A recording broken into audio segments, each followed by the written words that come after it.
So my name's Hugh, and I'll be leading our conversation today about something that really fascinates us and is really central to the work that we do at McPhee related to advising leaders on building high-performing teams and high-performing organizations.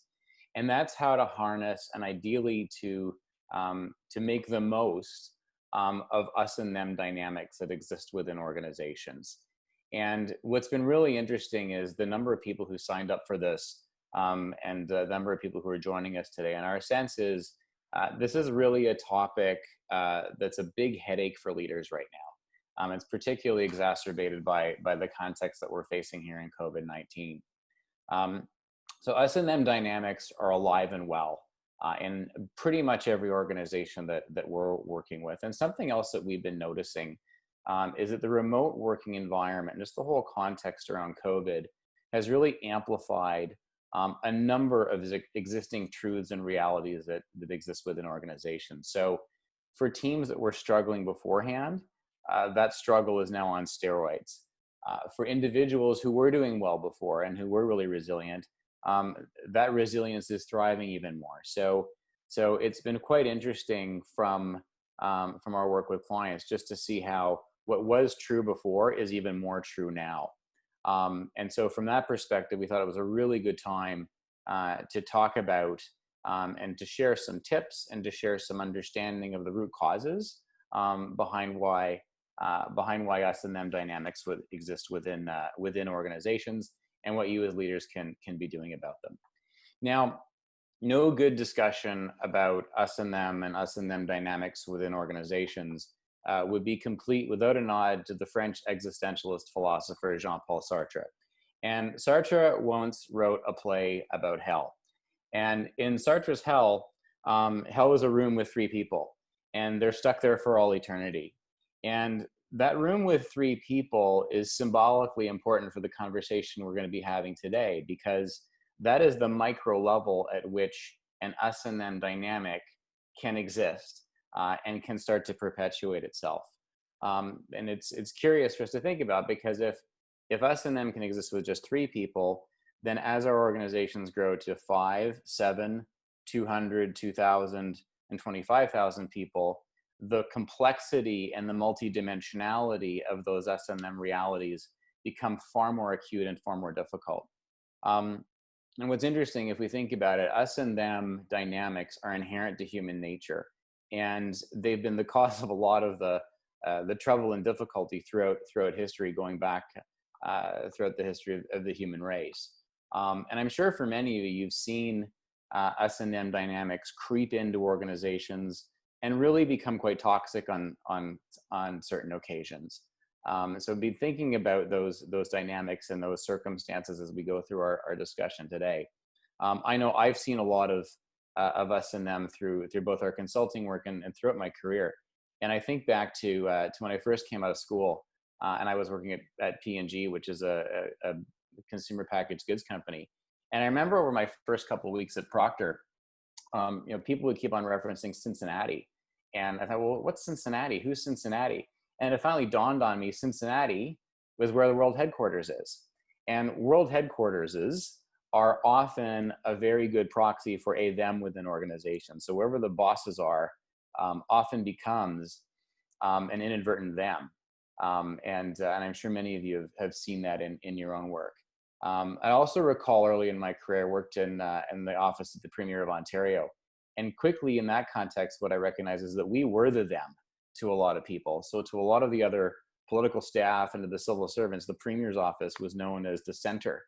And was very much a them in the minds of others. So simply being conscious of that was I think pretty helpful for me in those days, and I encourage you to just be aware of those things as well.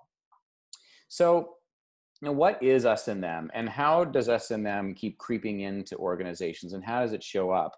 And what are some of the root causes that exist when it comes to us and them? And what I'm going to do is, normally in a conversation like this, it would be really easy and I could point to people and say, you there, share your thoughts, but I'm going to open up the Q&A. And so if you go to the Q&A on your computers, what I'd love you to do is to share from your perspective What do you see and what do you believe are some of the root causes of us and them dynamics within organizations? And I welcome some perspective from the floor.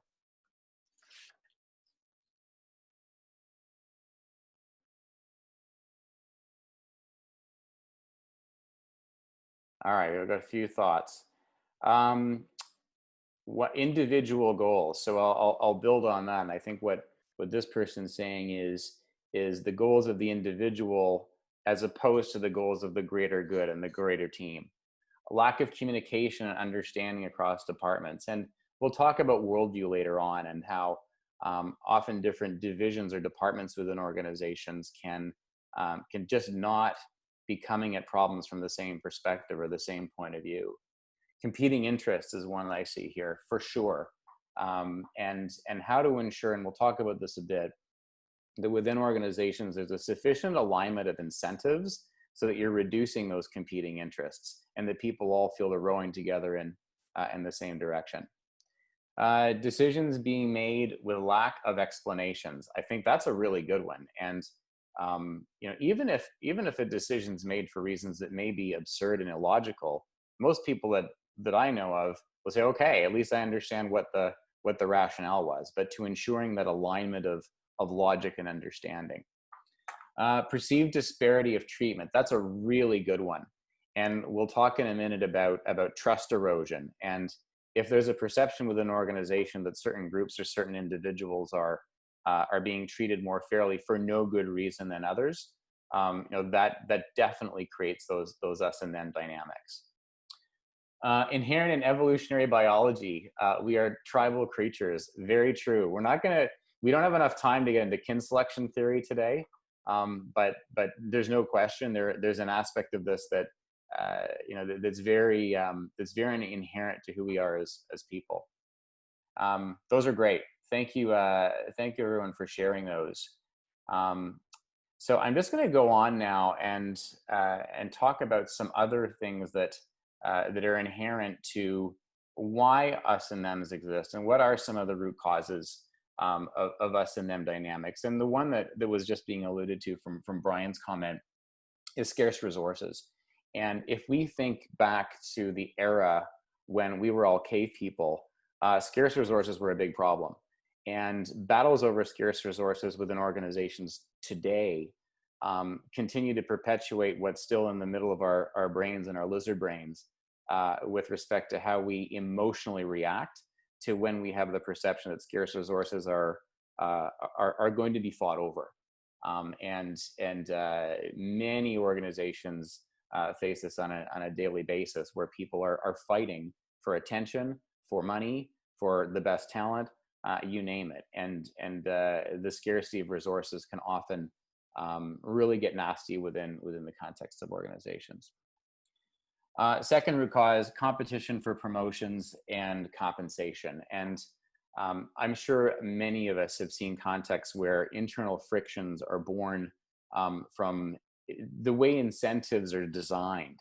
And most organizations don't purposely create context and incentive structures that get people to butt heads together. But I can tell you, we see this a lot, and it can really lead to some vicious fights within organizations and just emotional pain. I think of one case study in particular that we're all really familiar within our company, of an organization we were helping a few years ago, where these two divisions were just having this visceral battle between themselves, and the head of the company was just beside himself, saying, "Oh, what is going on? And why can't these people get along the way that they should and collaborate more effectively?" And what we found was a couple things. One, the nature of the people in each group were pretty different, and their worldview, which we'll talk about in a moment, was significantly not aligned to mean that conversations were often going like this, and they weren't speaking the same language. But the second thing, and the more important thing, was incentives and financial rewards. And if one group was getting, the other group was perceiving that things were being taken away. And that resulted in all kinds of friction and all kinds of unnecessary tension that didn't necessarily need to exist. Third thing is prestige and recognition. And some of the ugliest us and them battles seem to occur within volunteer organizations. And I find this absolutely fascinating. And, if you think about everything from, volunteer groups or religious organizations or places where people come because of a love of something, the visceral emotion that can be created with respect to the fights that occur can cause some pretty severe schisms and break apart. And if we study religion alone, it's quite interesting to think about how many break off and splitter groups exist within every major religion as a result of people not necessarily coming at issues from the same perspective or being recognized and acknowledged for their contributions. Another one is trust erosion, and we alluded to this a little bit earlier. And my colleague Elisa gave a really great webinar a couple of weeks ago on trust and how trust can be built and how trust can be lost and eroded. But once people don't have that same level of trust in their other, or if they feel that their ability to deliver or get things done is reduced, that starts to reduce trust over time. And as trust starts to reduce over time, then the risk of us and them behavior simply grows and gets worse. And the final root cause we wanted to share is again related to different worldviews and different core fundamental beliefs about how the world should be and how the world should work. And I'll share a story that I just found fascinating related to an organization that we were helping where this was the case. And we had done their strategic planning work. And about a year after the strategic planning work, I got a call from their CEO, and I picked up the phone and he said, "Hugh, I got a problem." And the problem was that two of this person's senior management team members were barely talking to each other. And the level of friction and toxicity at that senior management team was starting to bleed into the rest of the organization. So it was a pretty serious issue. So I did what we often do, which was went into the organization, started talking to people, and talked to the other members of the senior leadership team, talked to people within the organization, and ultimately I also talked to these two individuals in question who really weren't seeing eye to eye and weren't connecting. And here's what I found. The first person was a rules kind of leader, very by the book. And it was fascinating because when I went in to meet with this person, they had taken meticulous notes of all kinds of different conversations and all kinds of different interactions that she knew was going to be relevant to the conversation we were going to have. Then I went and talked to the other leader. And this person was a bit like Jack Bauer from the show 24. And, they're the kind of person who would say, "Mr. President, don't you worry. I'm going to stop the terrorists and the nuclear bomb will not go off. But just don't ask me how I'm going to do it because you're not going to like the answer I'm going to give." And what I found so interesting is those two perspectives and how the world should be were really different. And part of the solution to this was simply calling out that they had different worldviews and giving voice to the fact that they had different perspectives on what should be. And it's really difficult because people don't like to admit where they may be wrong or where they may have a fundamentally different perspective. But what was really frustrating in this case is they were both so well-meaning and all had the greater good of the organization as something that was central to their beliefs. Now, one of the things that's really interesting about this whole topic is, it's fascinating how internal fights and civil wars have been historically some of the nastiest of all. And the Et tu, Brute example in this slide from the Roman Empire is a really good example of that, because one of the things that's interesting to think about is one might surmise that us and themism is worse if organizations are struggling or where there's a real existential threat to the organization. But what's fascinating is there doesn't necessarily seem to be a correlation between internecine fighting and the success of an organization, or in this case, an empire. And Caesar wasn't the only emperor of Rome to meet with an unfortunate demise, not from external factors, but from those closest around them. And there's lots of examples of that where organizations can be doing really well and can be very successful, and yet factions grow and factionalism gets really, really heated, and can cause those internal divisions that are problematic over time. Another really interesting example of this from more recent history is from Japan, where the Liberal Democratic Party has basically been in power since about 1955, with a couple of relatively small changes. But what's fascinating is up until relatively recently, with Prime Minister Abe, Japan's prime ministers would change all the time. You couldn't keep track from one G7 meeting to the next as to who the Japanese prime minister was. And the reason for that was all the different factions within the LDP. And so, one group would get a majority of LDP members to support them, and they would put their candidate for prime minister in the prime minister's chair. And then, sure enough, a few months later, another faction would build its own coalition. But the point is, it's the same party, the same group, who were ultimately successful, and yet within that, they wound up having these internal fights. So it's something for leaders to watch. That when things are going well, you're going to have people get bigger shoulder muscles, and who are going to want to exert more power and have more power than they perhaps did in the past. So let's get into some specific ideas as to what can leaders do. How can you address us and them dynamics within your organization, and ideally then harness that truth for the greater good and for the purpose and cause of your organization. And the first thing we wanted to share is just to simply be aware that us and them exists. It's like the Force in Star Wars, and it's out there, and it's a reality. And so the challenge and the opportunity is then to avoid the dark side and use the Force for good, and to simply give voice to the fact that us and them dynamics do exist, and how to then channel them. So I want to provide some more specific tips around that. And the first is to really have your radar on, and to be aware of any dynamics that might relate to infighting or us and them within your organization, because it can get pretty toxic pretty fast. And just being aware that it's happening. I think of one organization we did some work with, where there was actually one VP who told their people not to share information with another VP's group. I found that abhorrent, absolutely appalling. But that's how bad the lack of trust and the us and them dynamics got within that organization. And part of it was because the one VP wanted the next job up and knew that they were competing with this other individual. So how to ensure that those incentives are then aligned as well, but be very aware of it and deliberate. Second piece of advice is be very explicit with respect to language and terminology. And in the work that we do, we're always fascinated at how we can help to shape language and to shape terminology, because it does help influence how people think fundamentally.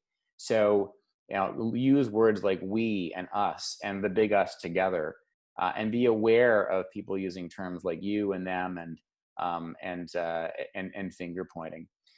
The third tip that we wanted to share is, if things are getting particularly problematic, to actually do like a perceptual map around the different us and them dynamics within the organization. But that's not the point.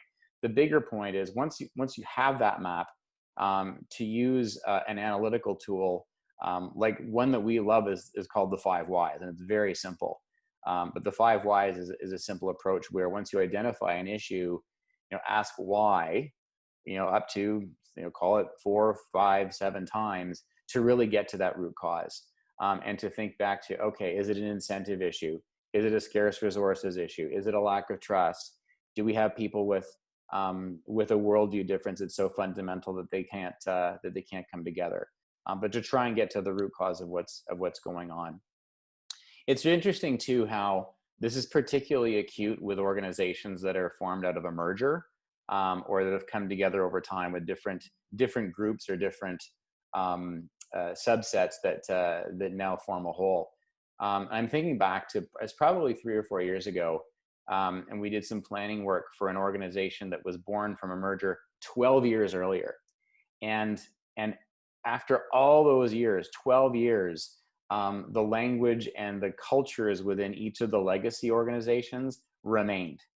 And what was even more interesting is new people who had come on well after the merger had happened had a sense of identity that was more closely aligned with one or the other group within the organization.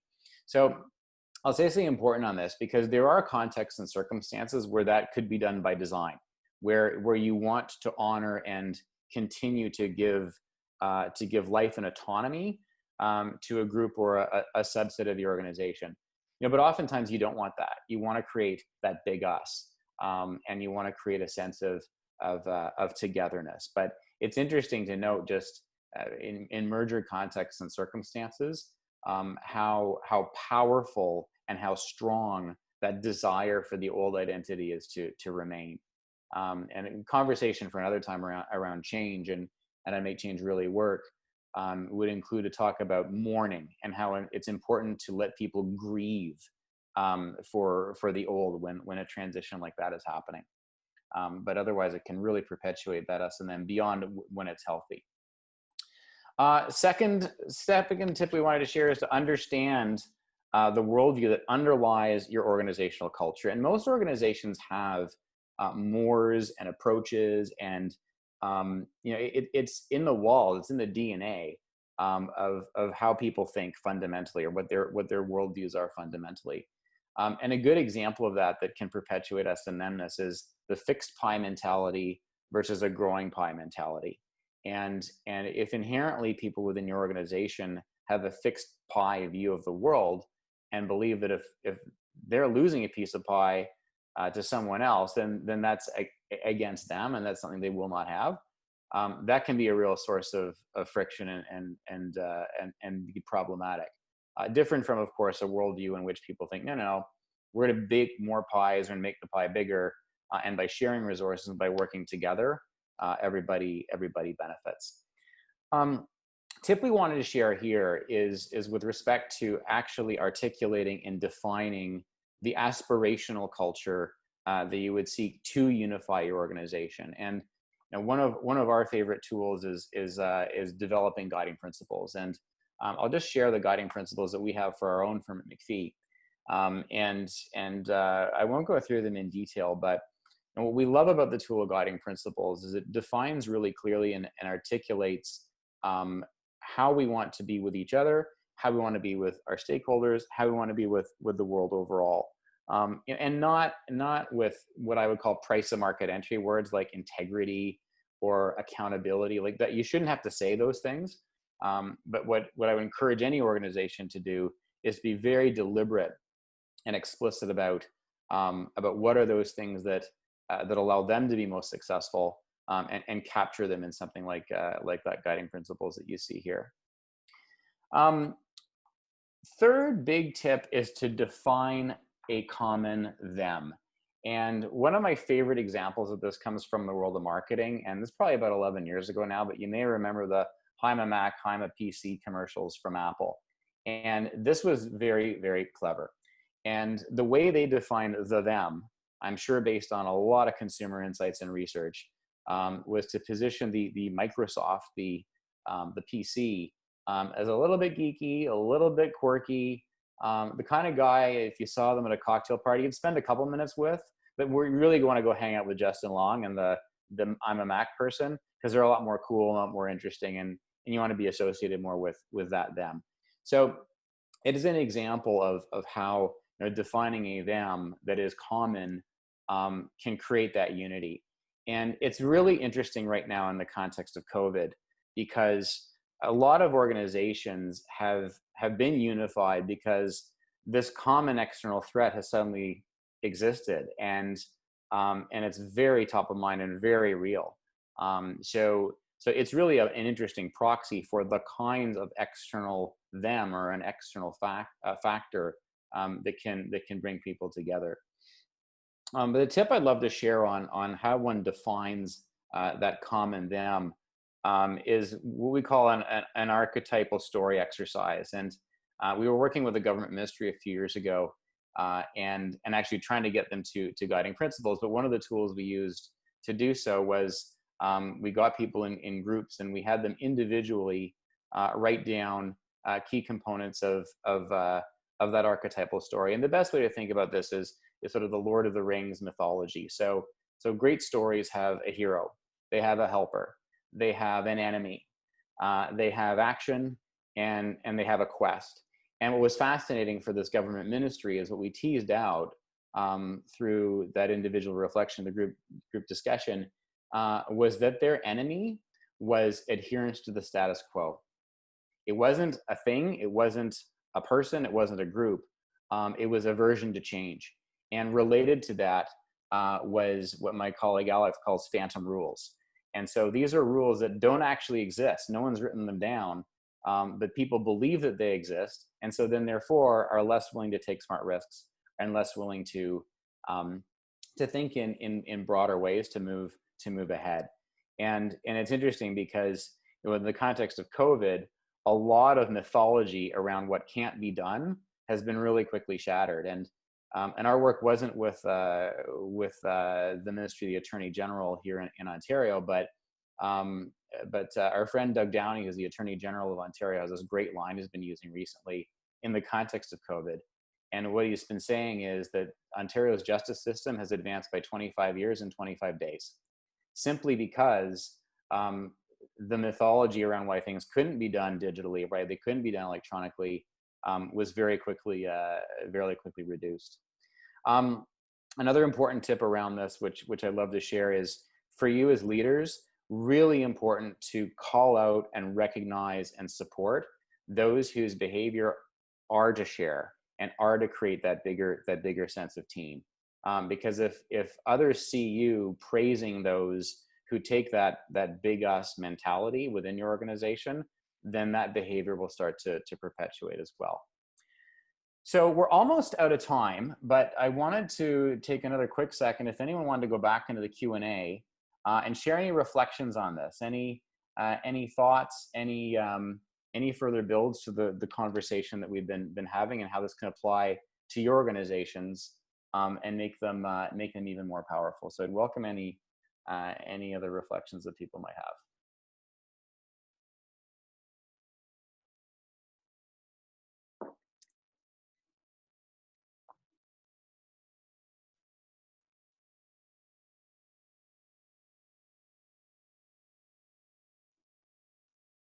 Okay, I'm not seeing any yet. Oh, there we are. An excellent question from my friend Bryna. Any recommendations on merging worldviews? That's a tricky one, and I think oftentimes human beings being human beings, um, giving voice and acknowledging that some people just come from different perspectives and different places, maybe as far as we can get, and then helping them to come together and find that common ground. But that's a tricky one. But shared understanding and an appreciation of where the other comes from is a key component. Another question: what about cross-pollination, moving trusted members of your team into other teams? I think that's a really interesting point, and it makes good sense because oftentimes when we perceive a them, there's a lot of mythology around that them, and a lot of that mythology isn't necessarily true. And so by doing that cross-pollination and sharing perspective as to why other groups within an organization think and feel what they think and feel, can go a long way to building that trust and building that consistency. I'll just do one more because I know we're actually a little bit over time. Nothing brings people together like a common enemy. Yes, like a COVID. Like reworking that to focus on a positive outcome, like your example. Very cool concept. Well, thank you. Yeah, and the common, what brings people together under COVID has been really interesting because it's this virus, and so again, those who may have been in a position where they would be at each other's throats before are now collaborative and working together. And we've seen that, I think, a lot within the broader public sector as well. Though other comments are coming, I'm going to have to shut things off now. This has been wonderful. What I will do is I'm going to ask Alex if we can capture some of these questions and get back to people who have asked them. I think that'd be great. And really appreciate everyone joining us today. And we will keep you we'll keep you in the loop on further webinars that we'll be hosting. And I hope that you can take a couple key takeaways out of this today. But again, I think the big things for us are acknowledging and giving voice to the fact that us and them exists, defining aspirationally how you want your internal culture to be based on the nature of your organization's inherent objectives and truths, and to find who is that them, and to unite people behind a them that everyone can agree with and be behind. So thanks very much, and appreciate everybody for joining us today.